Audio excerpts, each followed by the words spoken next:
नमस्कार, मैं अरुण कुमार पांडे। आप देख रहे हैं अरुण पांडे की बात। देखिए, आज सरकारी कर्मचारियों के लिए बड़ी खुशखबरी की भी बात है और ख़ासकर शिक्षकों के लिए भी। कल ही मैंने आपसे चर्चा की थी कि शिक्षकों का मनचाहे जिलों में पोस्टिंग चुनाव के पहले होना है। एक बात और मैंने आपसे कही थी कि विभाग ने हमने छानबीन की थी तो उस समय तक आंकड़ा नहीं सामने आ रहा था। मेरा अनुमान था कि कोई 2 लाख से अधिक शिक्षक किसमें अप्लाई करेंगे। जिस तरह की बेचैनी, परेशानी शिक्षकों को मैं सोशल मीडिया पर देखता हूँ, जो ट्रांसफ़र हो गया वो भी दुखी, और जो नहीं हुआ है वो तो स्वाभाविक है कि ज़्यादा दुखी होना है। तो आज शिक्षा मंत्री ने पहले आनन फानन में प्रेस कॉन्फ्रेंस की, सुनील कुमार ने, और लगभग 5 मिनट का प्रेस कॉन्फ्रेंस था।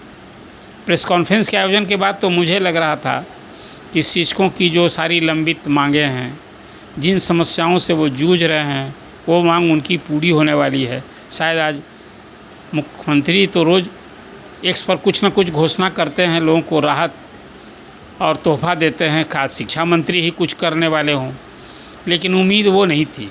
आज शिक्षा मंत्री 2 प्रमुख मुद्दों को लेकर के मीडिया से मुखातिब हुए।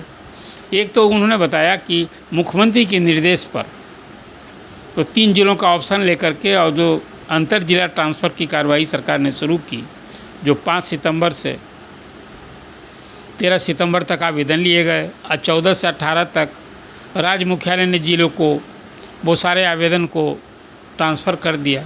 तो जानकारी दी कि नहीं, 41,000 ही शिक्षकों ने ऑनलाइन आवेदन दिया है। अभी पूरी कार्रवाई होगी, जिलों को भेज दिया गया।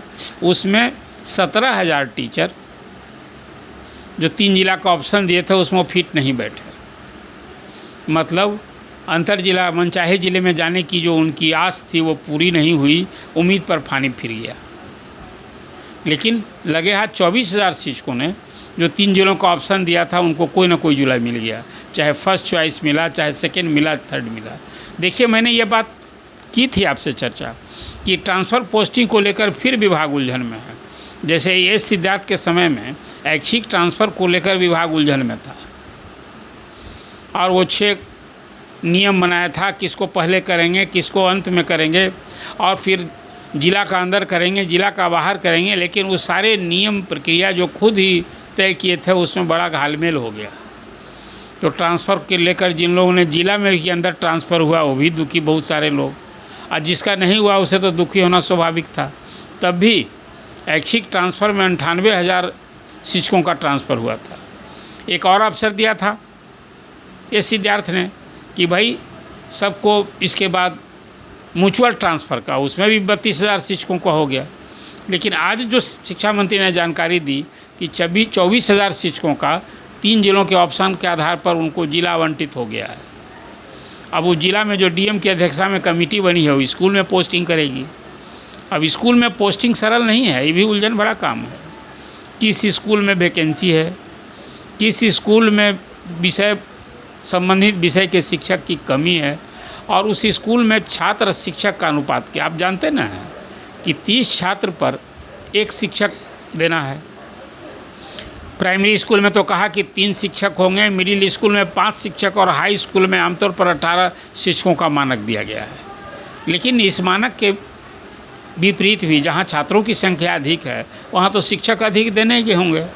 तो कुल मिलाकर के 24,000 शिक्षकों का जिला पोस्टिंग का आदेश हो गया है। लेकिन 17,000 जो शिक्षक जिनको उम्मीद पर पानी फिर गया, उसके लिए एक उम्मीद जगाई है सरकार ने, वो ये कि वो 23 तारीख से और 26 तारीख तक फिर ऑप्शन दे सकते हैं।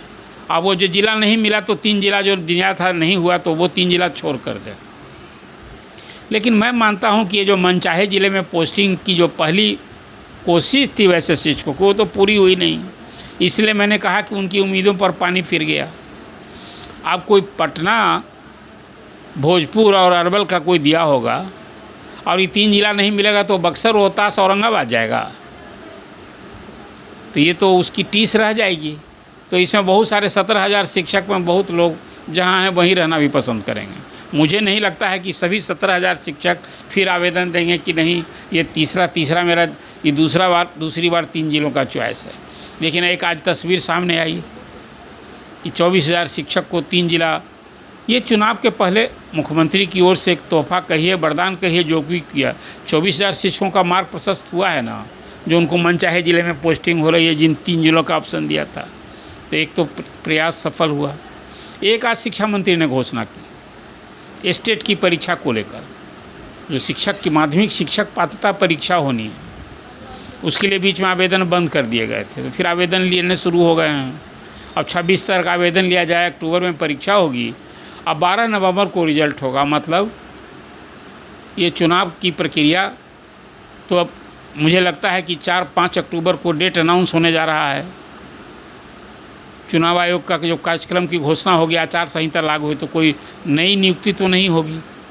और TR4 के लिए विरोध भले हो रहा है, शिक्षक कह रहे हैं कि आप 1,20,000, विद्यार्थी कह रहे हैं कि 1,20,000 का कम से कम आप नियुक्ति निकालिए। लेकिन शिक्षा मंत्री ने कहा है कि अभी फ़िलहाल हम लोग TR4 में 26,000 शिक्षक की बहाली के लिए करेंगे। 1 सप्ताह लग जाएगा उसमें। तो सितंबर महीने में यदि ये नियुक्ति के लिए विज्ञापन नहीं निकला, जो BPSC को भेजने की तैयारी है, अभी 3-4 जिलों से अभी रोस्टर ही नहीं आया है, तो लगता है कि अब चुनाव बाद भी TR4 होगा। काहे कि आचार संहिता लागू होने के बाद तो नया विज्ञापन नियुक्ति का निकलेगा नहीं। जो चालू है, यदि विज्ञापन पहले निकल जाएगा तब प्रक्रिया की जा सकती है। तो एक स्थिति हो गई, लेकिन अब इसके साथ विरोध भी शुरू हो गया है। एक सभी चाहे वो राजपत्रित कर्मचारी हो या अराजपत्रित कर्मचारी हो, वित्त विभाग ने एक आदेश दिया है कि भाई दशहरा के पहले 25 सितंबर से ही सभी अधिकारी या कर्मचारियों को आप अग्रिम वेतन दीजिए सितंबर महीने का। ये आदेश तो स्वाभाविक है, ये आज शिक्षकों की भी पूरी होगी। शिक्षक तो अलग समस्या से न जूझ रहे हैं। वो ये कि अब उनको विभाग ने तो पहले तय किया था कि भाई 5 सितंबर तक उनको नियमित वेतन दीजिए और बकाया वेतन 15 सितंबर तक दीजिए, मतलब 15 तारीख तक दीजिए। 5 तारीख तक नियमित वेतन और 15 तारीख तक बकाया वेतन। उसमें तो शिक्षक अभी बहुत सारे लोग झंझट में पड़े हैं। 50,000 से अधिक शिक्षक ये वेतन के भुगतान के संकट को जूझ रहे हैं। और अभी जो नव चयनित जिन्होंने योगदान किया है, हेड टीचर और हेड मास्टर, उनका मामला तो अलग उलझा हुआ है। कुछ तो वहाँ संबंधित जिलों में BPO जो DPO कार्यालय के बाबुओं का भी चक्कर है। किसी का LPC इन आउट नहीं हुआ है, ऑन बोर्डिंग नहीं हुआ है, HRM डिफरेंट कारणों से। तो लगे हाथ शिक्षा विभाग के ACS V राजेंद्र को जो वित्त विभाग की चिट्ठी निकली है, उसके अनुरूप पूरी सख्ती दिखानी चाहिए। आज शिक्षकों को भी न सिर्फ नियमित वेतन की स्थिति बने, बल्कि जो आज आदेश हुआ है कि दशहरा के पहले सबको वेतन मिलना चाहिए, तो शिक्षकों को भी मिलना चाहिए, सभी विभागों के कर्मचारियों को मिलना चाहिए। एक बात हो गई, लेकिन अब मूल बात तो रह गई। अंतर जिला ट्रांसफ़र में तो बात कुछ आगे बढ़ी कि 24,000 शिक्षक को ये अभी पोस्टिंग होने जा रहा है। लेकिन मैं मानता हूँ कि अंतर जिला इस ट्रांसफ़र पोस्टिंग से शिक्षकों की वो 30 जो समस्या से झेल रहे हैं, शायद उसमें बहुत कम ही लोग होंगे जो पूरी तरह संतुष्ट होंगे। क्योंकि जो प्रक्रिया अपनाई गई है उसमें शहर के स्कूल तो बहुत कम ही लोगों को मिलेगा, ऐसा भी मुझे लगता है। क्योंकि शहर के स्कूलों में शिक्षकों की कमी नहीं है, कमी है ग्रामीण क्षेत्रों के स्कूलों में। तो अब देख लीजिए, इस अंतर जिला ट्रांसफ़र से एक तो सभी अपना सीनियरिटी खोकर आएंगे जो नए ज़िले में जाएंगे, लेकिन एक अवसर मिला है। अब चुनाव बाद फिर कोई नीति होगी और फिर क्या होगा, अब तो नई सरकार का इंतज़ार करना होगा। हाँ, एक जो चर्चा अभी भी कि फिर से शिक्षकों की सेवा निरंतरता का क्या होगा। अभी आज शिक्षा मंत्री ने जानकारी दी कि भाई देखिए, हम लोगों ने 2,33,000 BPSC से अध्यापक बहाल किए हैं अभी तक, और अब तो शिक्षक की जो ज़रूरत है, हम शिक्षक छात्र अनुपात के हिसाब से न देखेंगे। 1,76,00,000 बिहार के सरकारी स्कूल में पढ़ते हैं, ये भी आप जानते ही हैं। 80,000 करोड़ का बजट है शिक्षा विभाग का, और कोई लगभग 6 लाख शिक्षक हैं। एक स्थिति है विभाग की। अब विभाग में शिक्षा में सुधार की बजाय अभी तो संख्यात्मक सुधार और वेतन की समस्या और ट्रांसफ़र की मूल समस्या पिछले 6 महीने से तो विभाग इसी में न झूल रहा है। तो पढ़ाई तो गौन हो गया, अभी ट्रांसफ़र, मास अपॉइंटमेंट, यही सब न हो रहा है। तो कुल मिलाकर शिक्षकों संबंधिता की खबर थी, लेकिन सेवा निरंतरता की मांग, उन्नति की मांग, वेतन निर्धारण की मांग और वेतन संरक्षण की मांग, ये जो अभी मसला है अभी भी सॉल्व नहीं हुआ है। अब विभाग ने जो कमेटी बना रखी है 24 तक उसको रिपोर्ट देना है। मुझे लगता है कि 25 तारीख को या 24 को ही वो कमेटी जब अपनी रिपोर्ट देगी तो इसमें तो कोई दिक्कत है नहीं, कोई नया कोई तोहफा तो होगा नहीं। इस सेवा से संबंधित, सेवा में सुधार से संबंधित है, ये ऐसे फैसले लेने में कोई आचार संहिता का प्रभाव नहीं होगा। लेकिन सरकार को चुनाव में जाने के पहले निश्चित रूप से शिक्षकों की इन सारी समस्याओं से उन्हें निश्चित रूप से निदान दिया जाना चाहिए। और फिर मांगे तो अपनी जगह हैं, अब तो शिक्षक खुद विरोध को लेकर, आंदोलन को लेकर भी तैयारी करने लगे हैं। ये भी मैं देख रहा हूँ, मतलब शिक्षकों में आज भी रोष क्षोभ घटा नहीं है। एक अलग मसला है, भले ही सरकार ने सरकारी कर्मी बना दिया, लेकिन उनकी टीस, उनकी पीड़ा अभी रही गई। एक सवाल फिर अंत में मैं उछालता हूँ, क्या हर पिछले चुनाव की तरह मुख्यमंत्री जिस ढंग से शिक्षकों के नियत वेतन में बढ़ोतरी करते हैं, फिर करेंगे क्या? हालांकि जो नियोजित शिक्षक विशेष शिक्षक बने हैं तो उनका वेतनमान भले आपने नया किया है, हेड टीचर का वेतन किया है आपने, लेकिन वो तो जो विशेष शिक्षक के रूप में पा रहे थे उससे सबको कम हो गया है। कहते हैं 8,000 से 15,000 का नुकसान हो रहा है, तो इसकी भरपाई होनी चाहिए। और यदि शिक्षकों की अपेक्षा है और आपको ये शिक्षक परिवार है, ध्यान रखिए, शिक्षकों का तो बड़ा रोल रहता है चुनाव में, ये भी ध्यान रखिए। वो शिक्षक की नाराज़गी नहीं हो, शिक्षक बम रहें, इसके लिए तो उनके लिए भी कुछ सोचना होगा ना।